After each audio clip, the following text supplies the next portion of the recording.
On August 5, 2010, a catastrophe unfolded deep beneath the Atacama Desert in Chile. At the San Jose gold and copper mine, a massive collapse trapped 33 miners over 2,300 feet underground. What followed was one of the most extraordinary survival and rescue operations in modern history. Against all odds, the miners endured over 2 months of darkness, dwindling supplies, and psychological strain before they were finally brought back to the surface. This is the full story of how human resilience, global cooperation, and cutting-edge technology made the impossible possible. The miners of San Jose had heard rumblings in the mine before, but on that fateful afternoon, the shaking was different. A colossal slab of diorite, weighing approximately 770,000 tons, broke away from the mountain and crashed into the tunnels, completely blocking the miners' only exit. The force of the collapse sent shockwaves throughout the mine, causing additional rockfalls in multiple areas, further sealing off escape routes. Within moments, dust and debris filled the underground shafts, making it impossible to see or breathe properly. The choking dust lingered for hours, forcing the miners to cover their mouths with whatever fabric they could find. The sheer scale of the collapse was unprecedented. The sound of falling rock echoed through the tunnels, creating a deafening roar of destruction. As the reality of their situation set in, panic began to spread among the miners.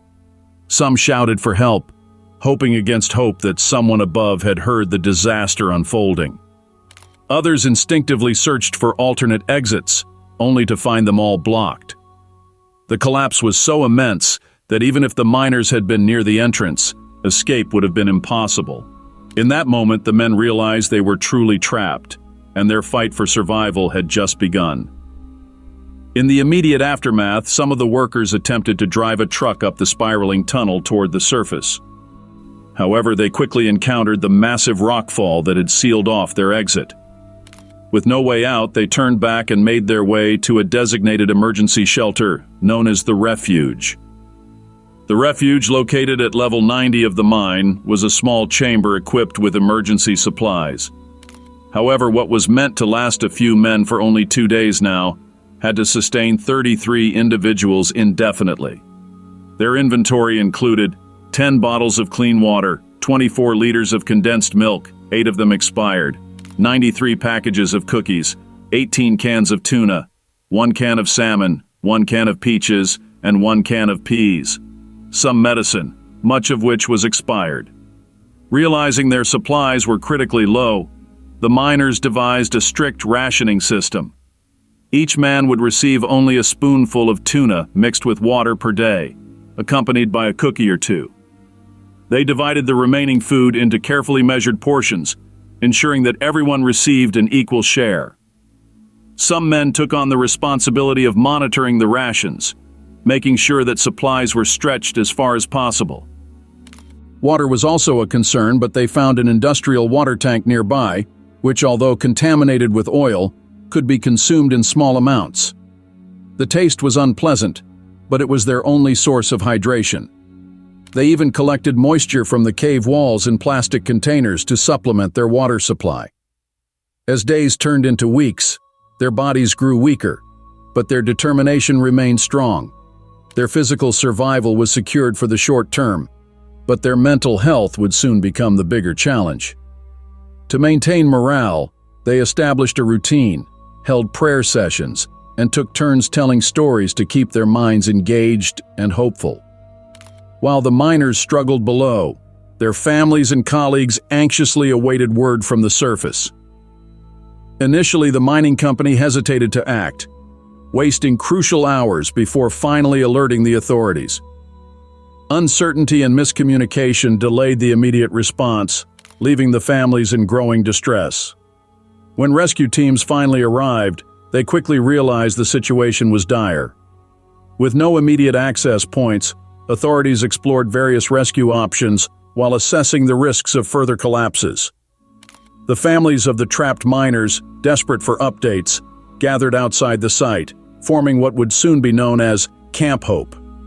As days passed without definitive answers, pressure mounted on government officials to take more decisive action. International media began covering the disaster, turning it into a global story of perseverance and uncertainty.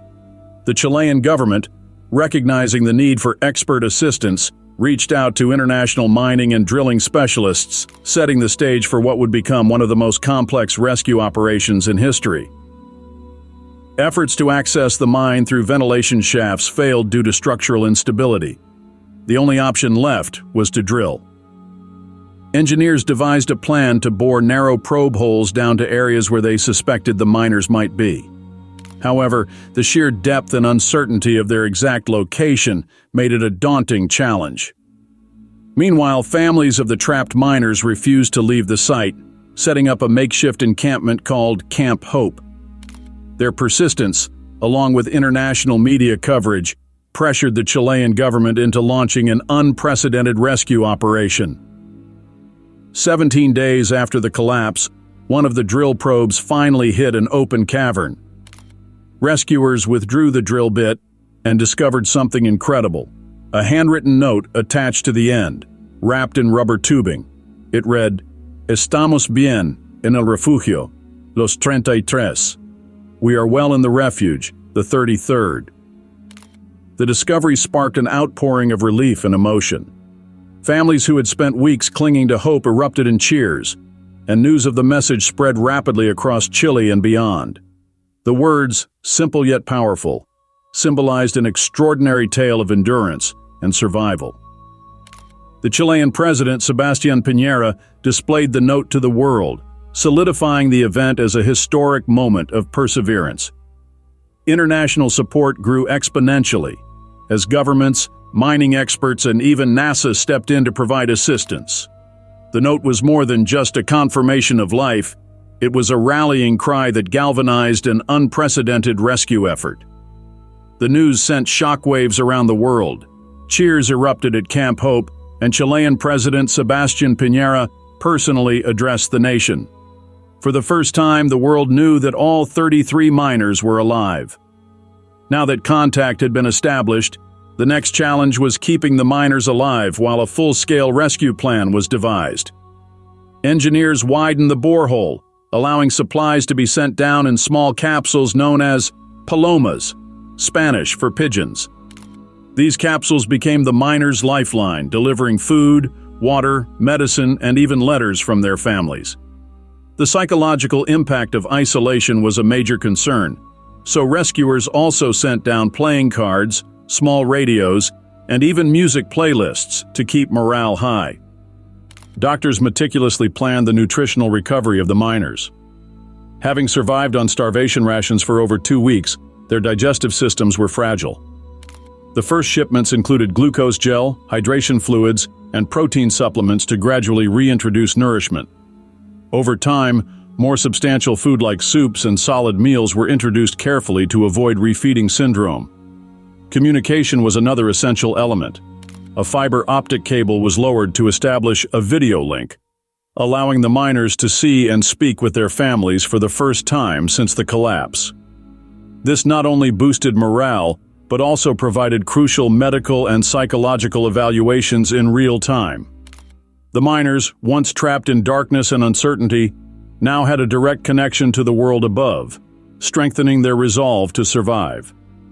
Their first shipment contained glucose gel, vitamins, and hydration fluids, as the men had gone 18 days without proper nutrition.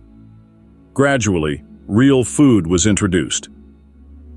Doctors monitored their health remotely, and each miner was required to exercise daily to maintain their strength for the eventual rescue.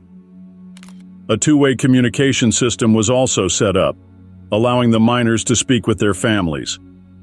This helped sustain morale, though they still faced an agonizing wait with no clear end in sight.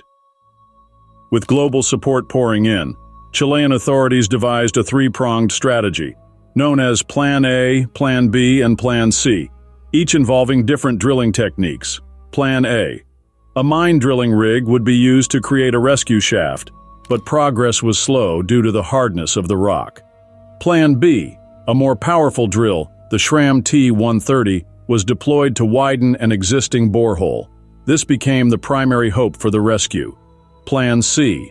A massive oil drilling rig, Rig 421, was brought in to attempt a direct vertical shaft, but its size and complexity made it unreliable. Plan B quickly became the front runner, as it made the most consistent progress. Engineers worked day and night, pushing the drill through solid diorite rock, inching closer to the trapped miners. On October 9, 2010, after 65 days underground, the borehole for Plan B was finally completed. The rescue team lowered a specially designed capsule, known as Phoenix, down the shaft. This steel capsule, built with guidance from NASA, had oxygen supply, a harness system, and escape hatches in case of emergencies. The capsule was designed to withstand the immense pressure of the descent and ascent, ensuring that the miners could be transported safely one by one. The miners, who had spent over 2 months in total darkness, underwent a series of medical and psychological assessments before being strapped into the capsule. The process was meticulous, with engineers and medical experts monitoring every step. Each trip to the surface took approximately 15 minutes, and the entire operation was broadcast live to an audience of millions around the world. As the first miner, Florencio Avalos, prepared to ascend, emotions ran high. The crowd of rescuers, family members, and journalists held their breath as the capsule was slowly winched upward. Upon reaching the surface, Avalos was met with cheers, tears, and the embrace of his loved ones, marking the beginning of the miraculous extraction process. At 11:55 p.m. on October 12th, the first miner, Florencio Avalos, was hoisted to the surface. His arrival triggered an explosion of joy as the world watched live. One by one, the men ascended in 15-minute intervals. They emerged exhausted but alive, embracing their families and rescuers in emotional reunions. Finally, after 22 hours, the last miner, Luis Urzua, surfaced. The operation was a total success. All 33 miners survived. The miners became instant celebrities. They received invitations to events worldwide, from football matches to meetings with world leaders. However, media scrutiny and financial struggles soon followed. While some benefited from book deals and speaking engagements, others found themselves struggling to return to normal life. Many suffered from PTSD, and legal battles ensued over responsibility for the disaster. Despite this, their survival remains a testament to human endurance and global solidarity. Their ordeal showcased the power of determination, technology, and the unwavering hope that, even in the darkest of places, light can prevail. The Chilean miner rescue will forever be remembered as a triumph of resilience, courage, and the indomitable human spirit.